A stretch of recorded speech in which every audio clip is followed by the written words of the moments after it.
o'zi yaxshiligiga erishish o'zi oson emas. Dunyo imtihonlardan iborat. Ana shu yutuqqa erishishni men cho'qqiga chiqishga o'xshataman.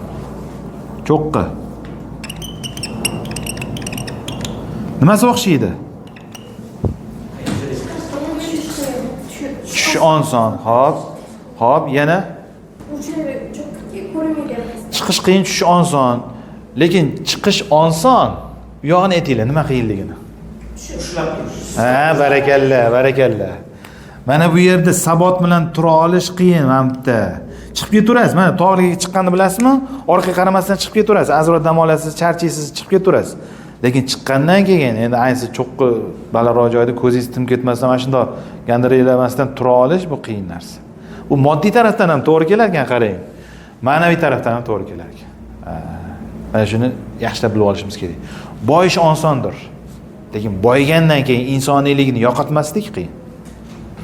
Mansabga erishish balki osondir. Lekin mansabga erishgandan keyin bir boshqacha bo'lib qolmaslik qiyin narsa.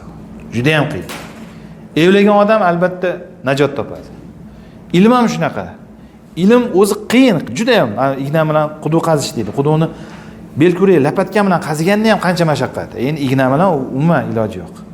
Majoziy ma'noda aytiladi.